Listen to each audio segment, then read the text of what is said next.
Assalamualaikum warahmatullahi wabarakatuh. Perkenalkan, nama saya Ranti Amanda Rizkia dari kelas 07 TPLP 10.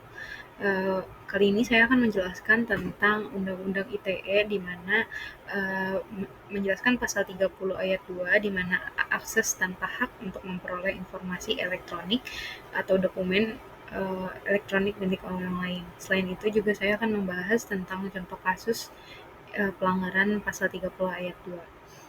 Nah, selanjutnya, apa itu UU ITE?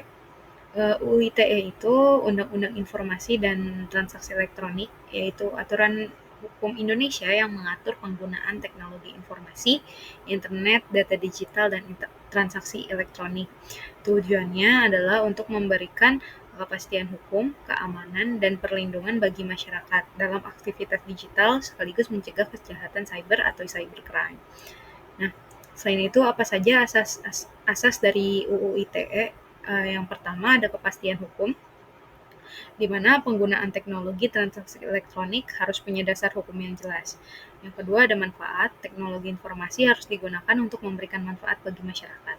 Yang ketiga ada kehati-hatian, di mana pengguna teknologi harus berhati-hati dan memperhatikan keamanan. Yang keempat itu ada itikat baik, di mana pengguna teknologi harus bertindak jujur dan tidak berniat merugikan pihak lain. Nah, asas-asas ini menjadi pedoman dalam setiap penggunaan teknologi. Selanjutnya itu ada pasal 30 ayat 2, di mana setiap orang dengan sengaja dan tanpa hak atau melawan hukum mengakses komputer dan atau sistem elektronik dengan cara apapun dengan tujuan untuk memperoleh informasi elektronik dan atau dokumen elektronik. Nah, jadi pasal 30 ayat 2 ini melarang siapapun mengakses komputer atau sistem elektronik milik orang lain tanpa hak, apalagi jika bertujuan memperoleh informasi atau dokumen elektronik. Meskipun tidak merusak sistem atau cuma membuka dan mengambil data tanpa izin, juga itu termasuk tindak pidana. Jadi aturan ini itu dibuat untuk melindungi privasi dan keamanan data digital masyarakat. Selanjutnya itu ada contoh kasus dari pasal 30 ayat 2, di mana peretasan database Tokopedia tepatnya di bulan Maret pada tahun 2020, banyaknya kebocoran data sebanyak 91 juta akun pengguna dan 7 juta akun merchant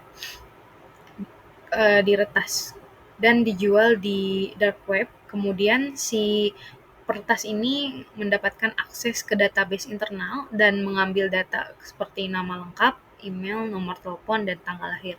Dari pihak Tokopedia juga mengklaim bahwa password pengguna tetap aman dan terlindungi karena sudah terekskripsi.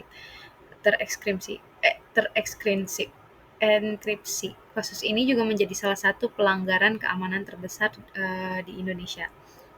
Selanjutnya itu ada analisis risiko pelanggaran, di mana masalah hukumnya ini peretas melakukan akses ilegal dan mengambil data tanpa izin serta melakukan pelanggaran privasi dan keamanan data.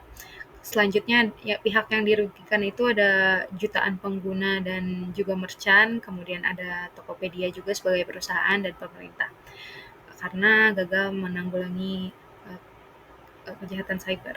Yang selanjutnya itu pasal yang dilanggar itu tentu ada pasal 30 ayat 2, terus pasal 31 ayat 1 tentang penyadapan, kemudian pasal 32 ayat 1 tentang pemindahan penjualan data, dan terakhir itu ada pasal 46 tentang ancaman pidana.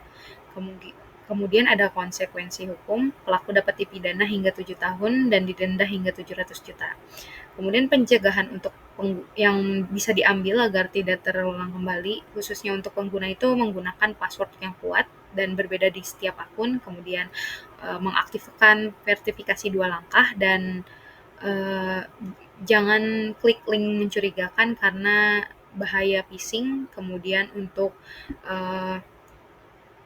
di pihak Tokopedia itu memperkuat keamanan server dan enkripsi data, kemudian lakukan audit keamanan rutin dan monitoring aktivitas, dan menerapkan manajemen akses ketat dan penanganan insiden cepat.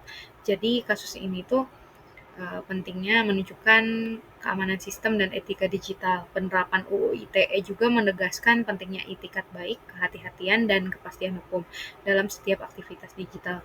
Pengguna ataupun penyedia layanan juga wajib menjaga keamanan data dan tidak mengakses informasi orang lain tanpa hak, dan selalu bertindak jujur dan bertanggung jawab. Dengan mematuhi asas-asas ini, ekosistem digital menjadi lebih aman, terpercaya, dan melindungi semua pihak.